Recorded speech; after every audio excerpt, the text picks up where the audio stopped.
Olá, amigos da TV 247. Uma saudação ao nosso público de internautas que nos acompanham. Hoje nós vamos entrevistar o cônsul-geral da República de Cuba em São Paulo, o diplomata, embaixador Pedro Monzon.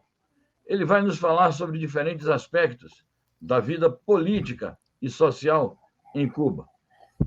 Quero lembrar que no dia 10 de dezembro se celebra em todo o mundo o Dia Universal, o Dia Internacional dos Direitos Humanos.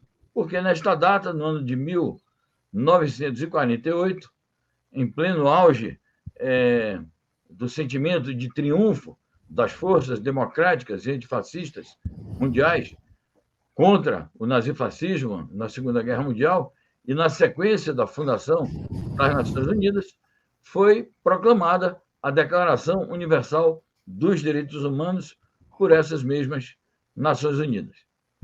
Na ocasião em que transcorre esse aniversário, é habitual nós vermos agências de propaganda ligadas ao imperialismo estadunidense e algumas organizações chamadas não governamentais, mas que a gente sabe que são financiadas de diferentes maneiras pelo imperialismo, fazendo determinados tipos de ilações, acusações, calúnias contra países socialistas e especialmente contra Cuba, acusando a ilha caribenha de não respeitar os direitos humanos.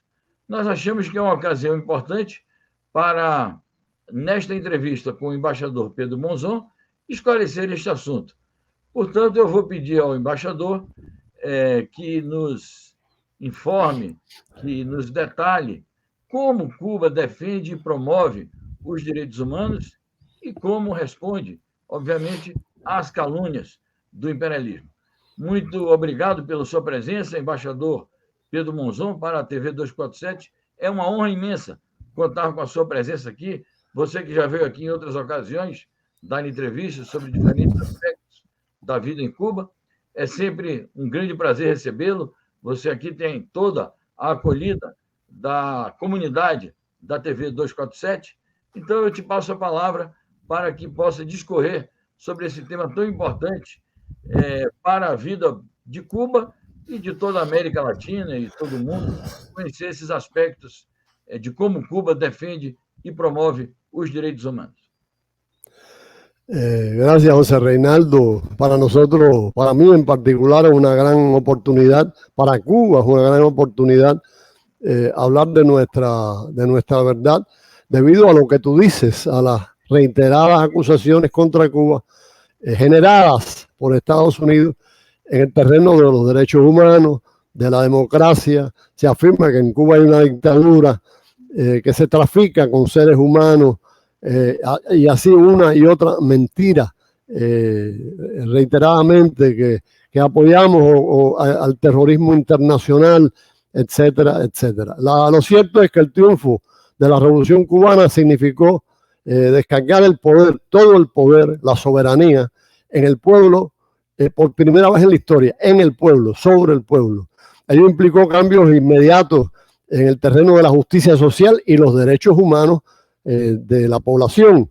Y esta es la expresión esencial de la democracia en Cuba. Hay múltiples pruebas, todas tangibles, que se pueden tocar, no son etéreas, de que los intereses del pueblo, los derechos humanos han determinado el funcionamiento de nuestro sistema socialista, que se apoya en una democracia que es participativa, repito, participativa. Solamente daré algunas muestras, podría estar hablando ahora sobre el tema. En el propio inicio del triunfo de la revolución se llevó a cabo la alfabetización de toda la población, por la propia población, y se comenzó a desarrollar un sistema universal y gratuito de enseñanza que permite la superación generalizada del pueblo, que asegura que el pueblo entienda y razone qué es lo mejor para sus intereses. No hay un derecho humano tan importante como tener un pueblo consciente, capaz de evaluar la situación política de un país. Como derivación, la familia en Cuba no tiene por qué preocuparse de que sus hijos no tengan asegurada la educación. Ese no es un problema en Cuba. La revolución implantó un sistema de salud universal y gratuito con un altísimo nivel profesional que es conocido en el mundo. Ese problema que afecta a buena parte de la humanidad tampoco existe en Cuba. Los intereses del país por la salud de sus habitantes, creo que conocen, provocaron el desarrollo de un sector de la biotecnología muy destacado internacionalmente, que se creó gracias a las necesidades del sector de la salud, por lo que tenemos medicamentos únicos contra enfermedades graves, un sistema de vacunación nacional exhaustivo, y hemos desarrollado últimamente 3 vacunas contra la COVID-19, que es el centro de la pandemia actual, más otras 2 candidatas que pronto serán vacunas y que han inmunizado ya a la gran mayoría de la población adulta y de la infantil. La primera vacuna que se aplicó pediátricamente a niños entre 2 y 18 años en el mundo fue cubana. Así es que se explica, así se explica que el pueblo cubano tenga indicadores de salud que superan los de la mayoría de los países del mundo, incluyendo algunos países desarrollados, fenómeno que sucede también en el terreno de la educación, debido al alto nivel educacional de nuestro pueblo. El pueblo cubano, desde el inicio de la revolución, recibió las armas para su defensa contra las amenazas de Estados Unidos. Aunque naturalmente durante la paz nadie puede tener armas, sin embargo se mantienen entrenamientos de la población, de las masas, para que estén en condiciones de defender la soberanía nacional contra cualquier intento de agresión extranjera, estadounidense principalmente o únicamente, digamos. Esto es un derecho del pueblo, esto es un derecho humano del cubano, mantener la soberanía aún con las armas si fuera necesario, lo que trataríamos siempre de evitar. Después del triunfo en Playa Girón, en Bahía de los Porcos, no se ha producido una intervención militar de Estados Unidos en Cuba, porque ellos saben que el pueblo es quien defiende la revolución, que el pueblo tiene el derecho de defender la revolución, y esta es una muestra amplia, fehaciente de democracia. La revolución garantizó el empleo para todos, terminando con la triste situación que existía antes con el batistato, con la tiranía de Batista. Los grandes intereses capitales y mafiosos estadounidenses fueron confiscados y esas compañías pasaron a manos del pueblo, a manos del Estado representante del pueblo. Este y otros muchos cambios, como la reforma agraria, permitieron que se estableciera en Cuba que existe un sistema equitativo de distribución de la riqueza que no propicia ni permite la polarización crítica de la riqueza o el abandono a los ciudadanos más vulnerables. Por todo esto, en Cuba no hay moradores de rúa y la delincuencia y las drogas no son problemas nacionales. En Cuba un sistema verdaderamente democrático asegura que no haya hambre, muertes por hambre, ni desnutrición infantil, a pesar del bloqueo, terrible bloqueo económico, comercial y financiero que nos genera muchas dificultades materiales y que su fin es justamente hacer sufrir a nuestros pueblos. En el país se puso fin a toda discriminación estructural y legal en general. Todos los cubanos tenemos derechos iguales. La mujer, las madres, la familia en su conjunto tienen una atención privilegiada entre las más avanzadas del mundo. Con la revolución se crearon múltiples organizaciones de masa, organizaciones por sectores y políticas que representan los intereses del pueblo y son canales de diálogo con el gobierno y el partido. El sistema de elecciones es participativo, no representativo. El partido no interviene en las elecciones. El partido no interviene en las elecciones, vota voluntariamente la inmensa mayoría del pueblo a favor de ciudadanos destacados por su comportamiento durante la vida, no apoyándose en promesas y campañas. No existe represión. Las urnas las custodian niños, no soldados. En este sistema no influye el dinero para nada, por lo tanto no propicia la corrupción.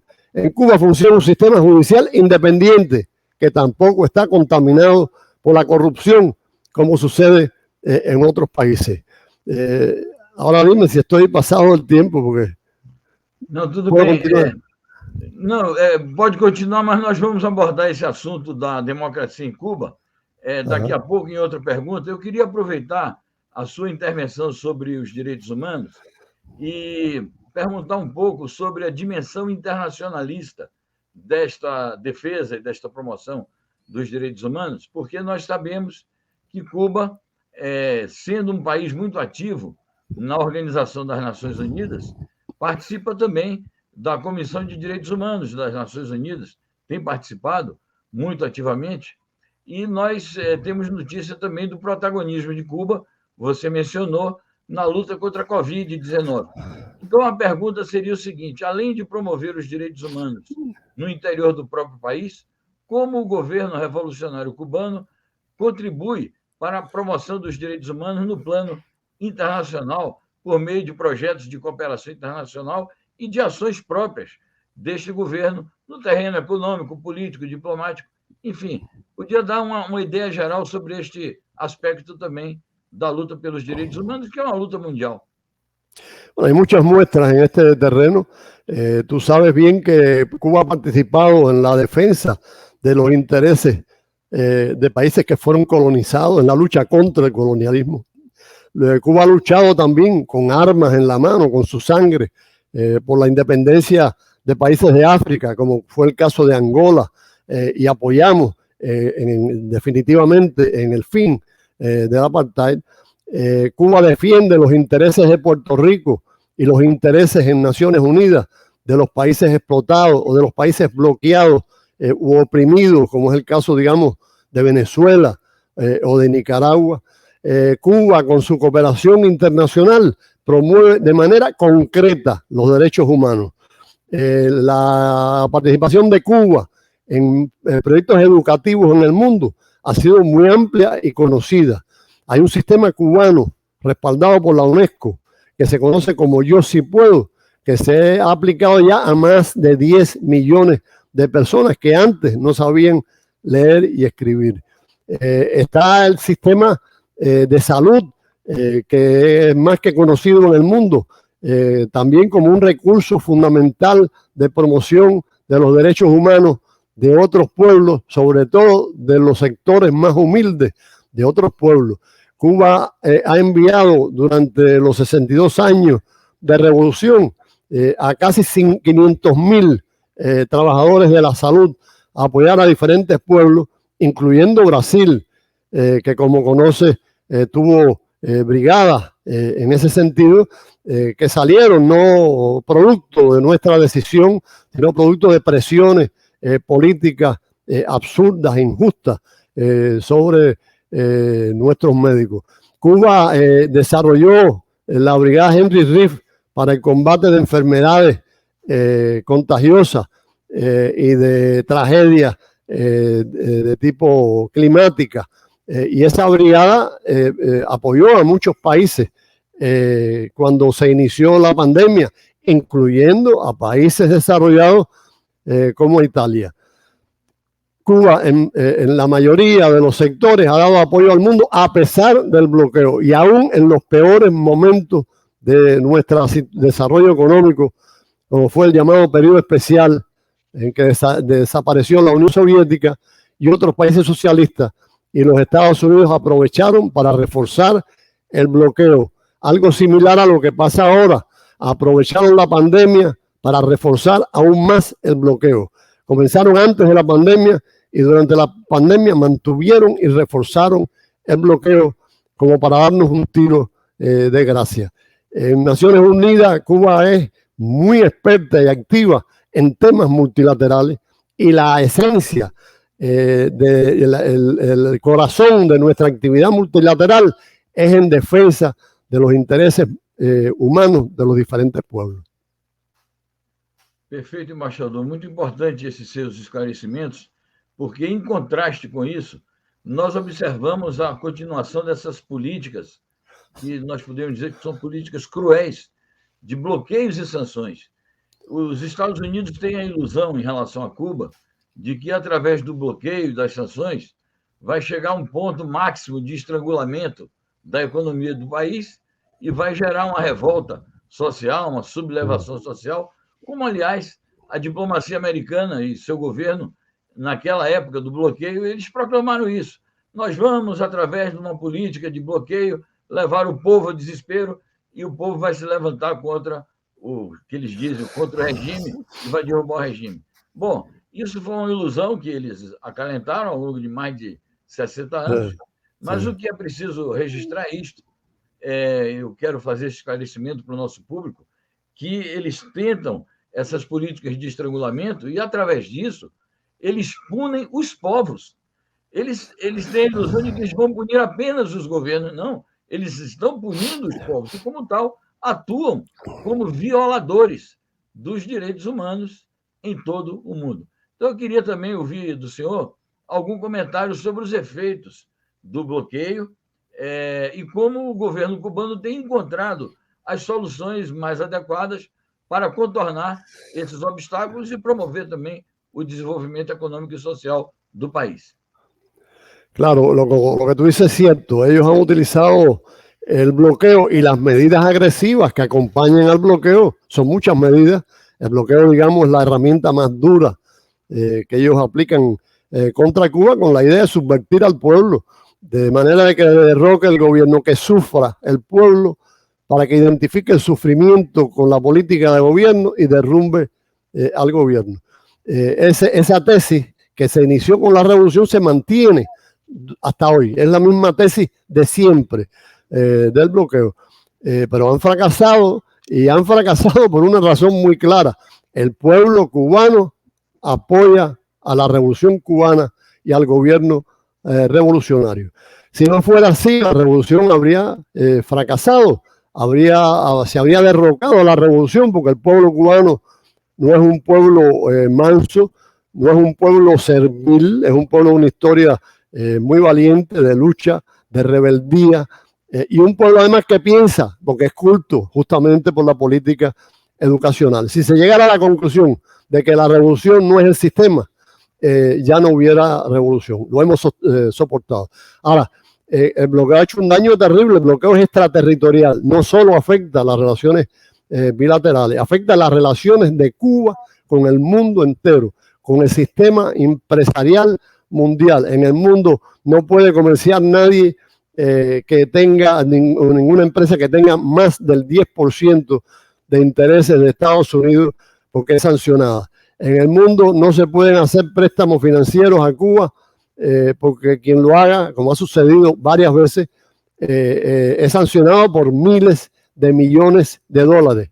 En el mundo, en general, las inversiones en Cuba están también limitadas por las amenazas del bloqueo de Estados Unidos. Muchos productos no entran en Cuba por la desgracia del bloqueo, y durante la pandemia tuvo incidencia fundamental sobre medicamentos, sobre los propios ventiladores pulmonares, que se prohibió que se enviaran a Cuba, ya que la empresa que producía esos ventiladores fue adquirida por capitales de Estados Unidos.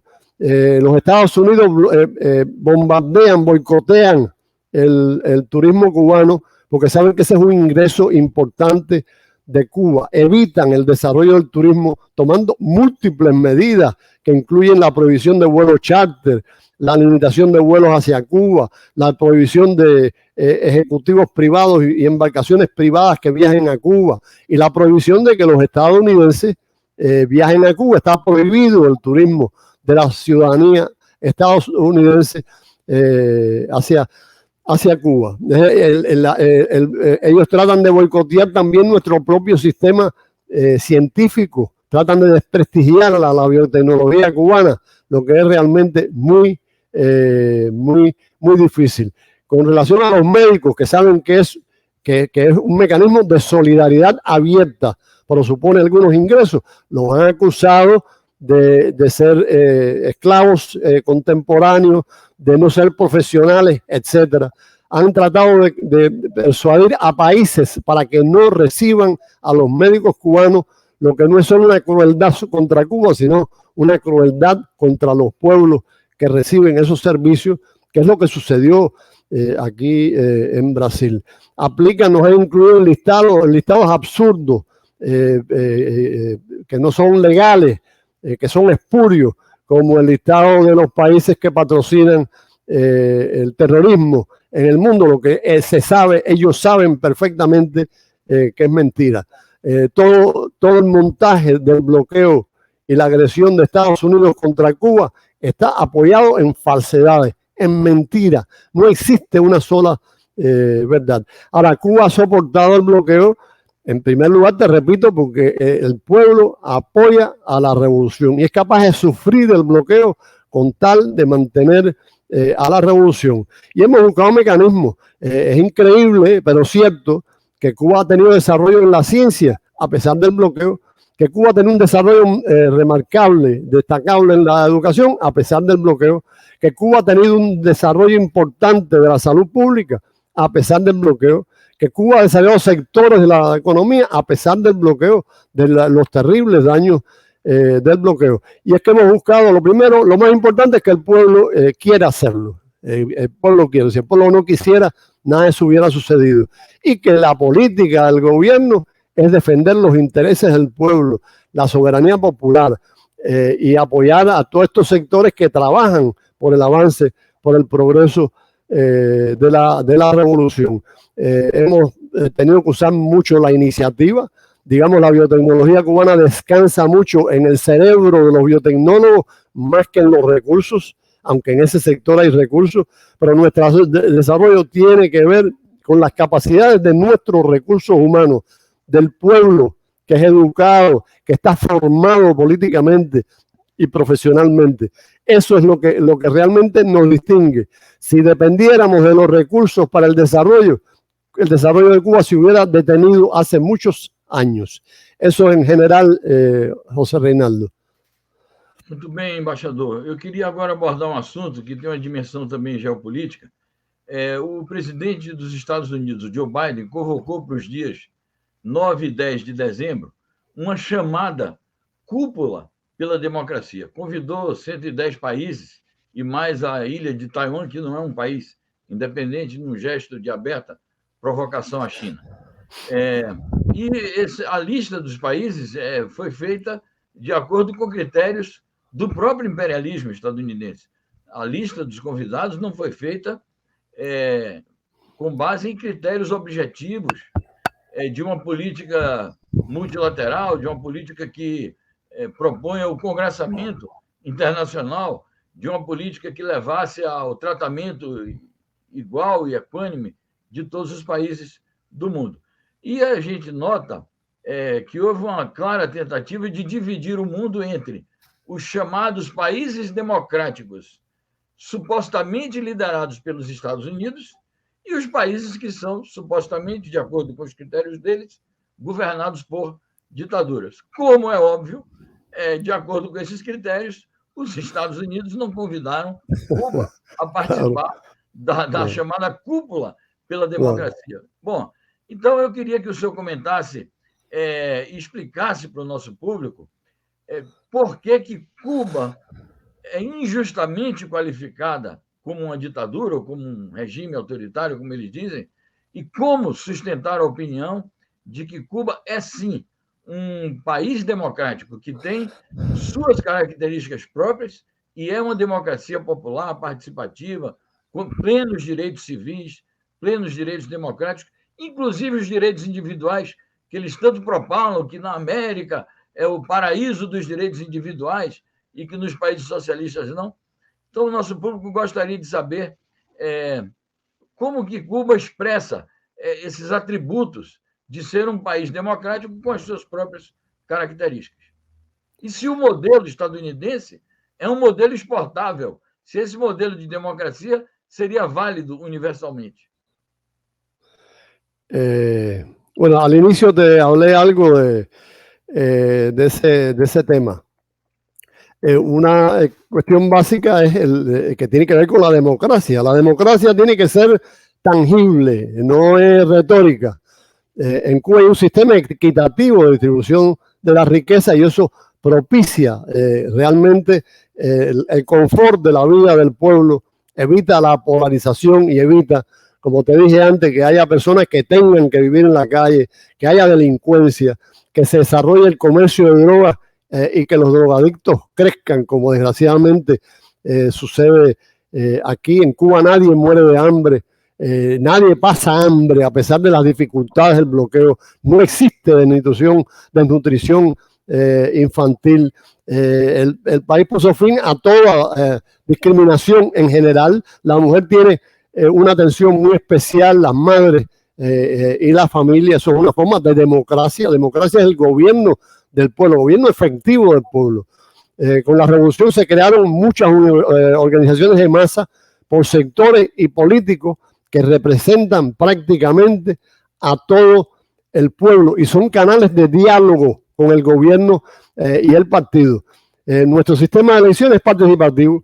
El partido no interviene en las elecciones, aunque es un partido único, no interviene en las elecciones. Vota voluntariamente la inmensa mayoría de la población a favor de los ciudadanos que consideran que su comportamiento durante la vida ha sido adecuado o destacado, que no se apoyan, no hay campañas en Cuba eleccionarias, ni promesas que en estas democracias se violan diariamente. No existe represión para las elecciones. Las urnas en Cuba no las custodian soldados, como en muchos países llamados democráticos. Son niños de primaria al lado de las urnas, los que custodian, por decirlo de alguna manera, las urnas.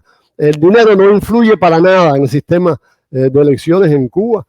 Ser elegido delegado o tener alguna participación política no supone un salario especial. Al contrario, la persona que tiene esa responsabilidad no recibe ni un centavo más que no sea el dinero que recibe habitualmente por la labor que realiza y que mantiene a pesar de tener una responsabilidad de gobierno. En Cuba hay un sistema judicial independiente, donde tampoco interviene la corrupción, no tiene nada, no fluye el dinero, no fluye el poder, los intereses de poder, como pasa con otros países. En Cuba, y esto es sistemático, desde que triunfa la revolución, se han producido centenas de manifestaciones multitudinarias de apoyo a la revolución, que no es más que una manifestación de democracia, de gobierno del pueblo. El pueblo se reconoce a sí mismo como soberano. En Cuba son frecuentes los referendos populares para tomar decisiones de diferente tipo, con el fin de aumentar la eficiencia o de ser aún más democrático. La consulta popular que se hizo para la última constitución es la muestra más reciente de esa democracia, que llevó también una consulta popular de referéndum en la práctica para la aprobación de la constitución. Eso no tiene precedentes en el mundo, estoy seguro. En Cuba no hay torturados, ni desaparecidos, ni represión, y no existe, nadie puede sostener ningún testimonio que sea válido en ese terreno. No hay una sola foto que lo demuestre. Cuba es uno de los países más estables y seguros del mundo, y eso es un recurso, un derecho que tiene el pueblo. En Cuba el pueblo tiene el derecho de vivir con tranquilidad, con estabilidad, sin manifestaciones agresivas, etcétera, y conflictos populares. El pueblo cubano ha participado voluntariamente en eventos nacionales e internacionales, como te dije al inicio, la alfabetización, la lucha en Girón contra bandidos, los movimientos de liberación en el mundo y la ayuda internacional que tú conoces también, son manifestaciones de que el pueblo gobierna, porque el pueblo participa voluntariamente de esos procesos. Un pueblo subyugado por una dictadura no tendría jamás esta disposición, que en Cuba es masiva. Te dije que el cubano, además, si quisiera acabar con la revolución, lo hubiera hecho hace mucho rato. Hemos sido elegidos en la Comisión de Derechos Humanos reiteradamente, actualmente somos miembros, y en el mundo año tras año se vota la Asamblea General de Naciones Unidas contra el bloqueo de los Estados Unidos. En realidad el único que viola los derechos humanos en Cuba son los Estados Unidos, que aplican una política genocida sostenida durante décadas contra el pueblo cubano, contra el pueblo, no contra el gobierno, como tú dijiste antes, contra el pueblo.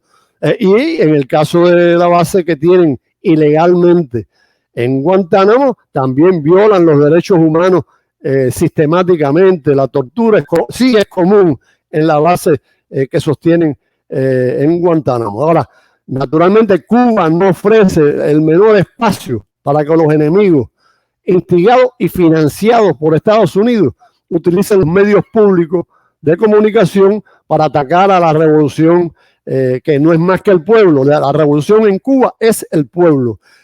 Sin embargo, todos los cubanos sí pueden utilizar a las organizaciones políticas y de masa que refería anteriormente para hacer crítica, para mostrar su descontento, pueden usar los medios para hacerlo también, siempre y cuando no ataquen a la Constitución que la aprobó el pueblo en su inmensa mayoría, más del 86% de la población.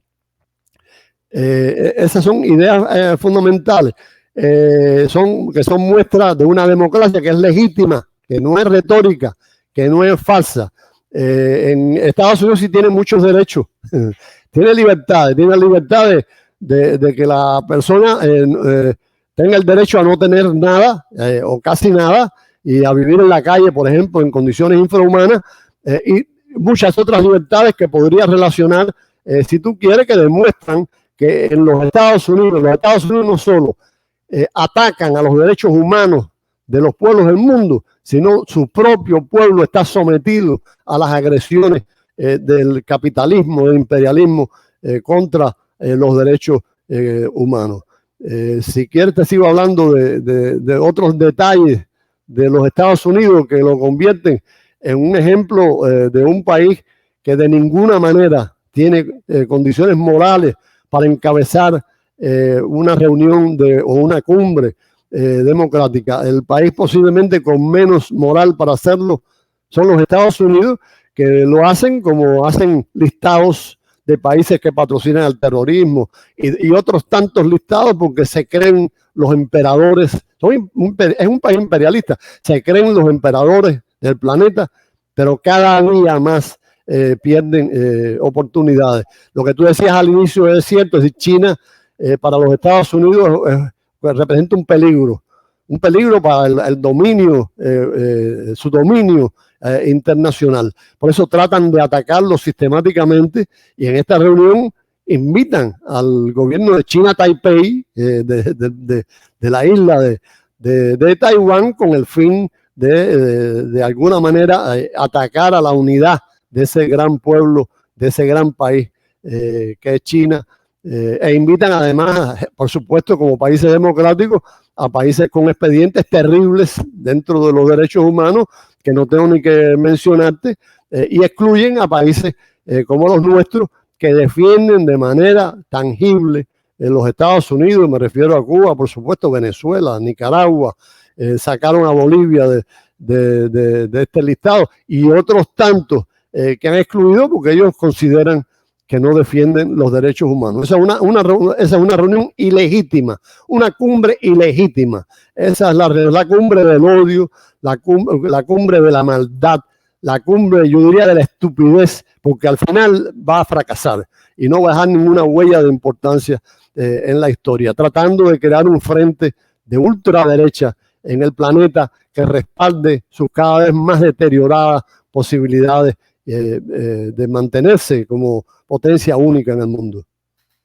Perfeito, embaixador. Nós notamos exatamente isso, que os Estados Unidos, eles pretendem, essa cumbre foi programada para ser por videoconferência, por razões óbvias, devido à pandemia, mas eles pretendem que seja um evento anual e presencial, e, portanto, criar uma espécie assim de campo de países sob a sua liderança para fazer o enfrentamento aos países que, pela sua própria natureza de país imperialista, eles hostilizam e querem atacar.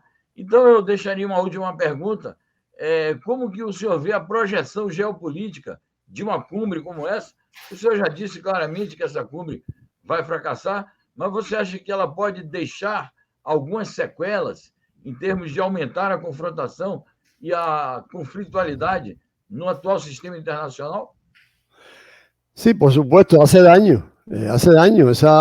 Es decir, no sé si conoce la palabra en portugués, nosotros decimos pataleo final de los Estados Unidos, ese desespero por perder el poder va a dejar secuelas y está haciendo daños adicionales, como que de hecho es una manera de ignorar a las Naciones Unidas, de sustituir a las Naciones Unidas por una organización ilegítima, completamente determinada, decidida directamente por un país y por un país que es imperialista.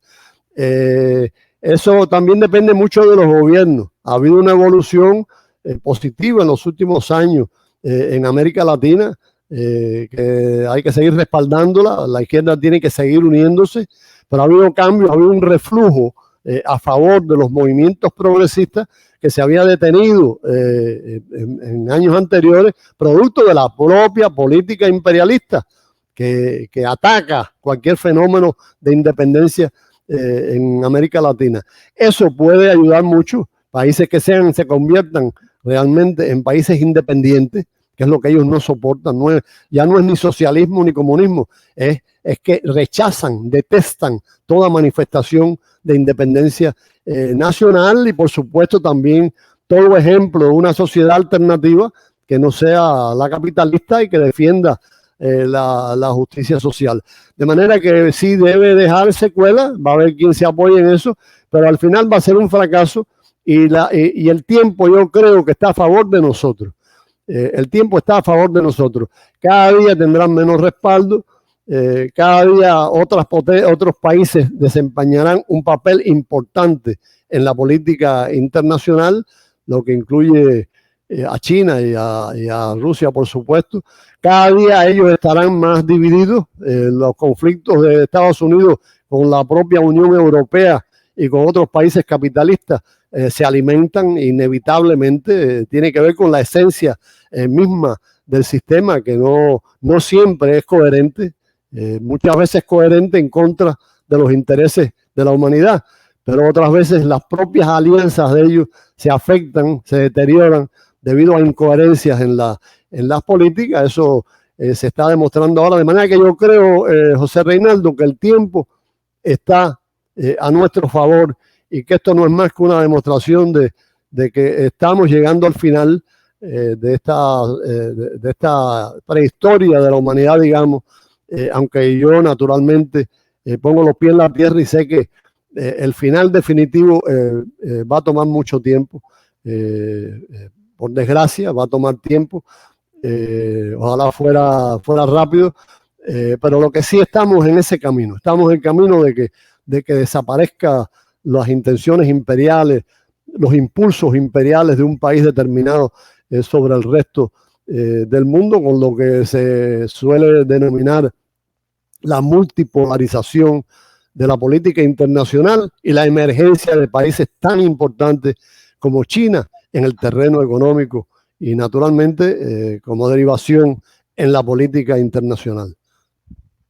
Perfeito, embaixador. Nós estamos entrevistando aqui na TV 247 o embaixador Pedro Monzon, cônsul-geral de Cuba em São Paulo. O embaixador falou para nós aqui com muita propriedade sobre como Cuba defende e promove os direitos humanos, sobre aspectos essenciais do poder democrático popular no país, sobre a Constituição cubana, as formas de atuação das organizações políticas e sociais em Cuba, e discorreu também sobre este acontecimento de caráter internacional, que é a chamada Cúpula pela Democracia, promovida pelo imperialismo estadunidense. A gente agradece e pergunta ao embaixador Pedro Monzon se ele quer ainda acrescentar alguma coisa. Nós deixamos a palavra franqueada. Por favor, Pedro Monzon, pode fazer suas considerações finais. O público está à sua disposição.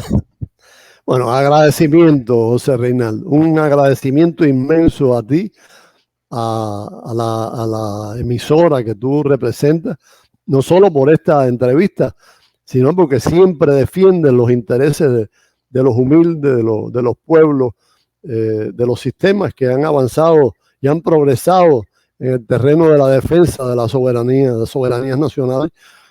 Ahora te lo agradezco, Cuba lo agradece especialmente porque la difamación, las mentiras que se promueven sobre Cuba son terribles. en los últimos tiempos la ofensiva de Estados Unidos con el uso de las llamadas fake news, que siempre se usaron, ahora son más intensas que nunca y aprovechan la capacidad de comunicación inmensa que tienen las redes sociales, las aprovechan y las multiplican gracias al dinero que poseen y al desarrollo tecnológico que tienen. Así que gracias, José Reinaldo. Esta oportunidad ha sido magnífica para nosotros. Muchas gracias. Nós que agradecemos e ficamos com o encontro sempre marcado, pedindo para que você volte aqui outras vezes, a fim de que a gente esclareça e informe a verdade dos fatos sobre a República de Cuba. Muitíssimo obrigado, embaixador Pedro Monzon. Um abraço. Um abraço.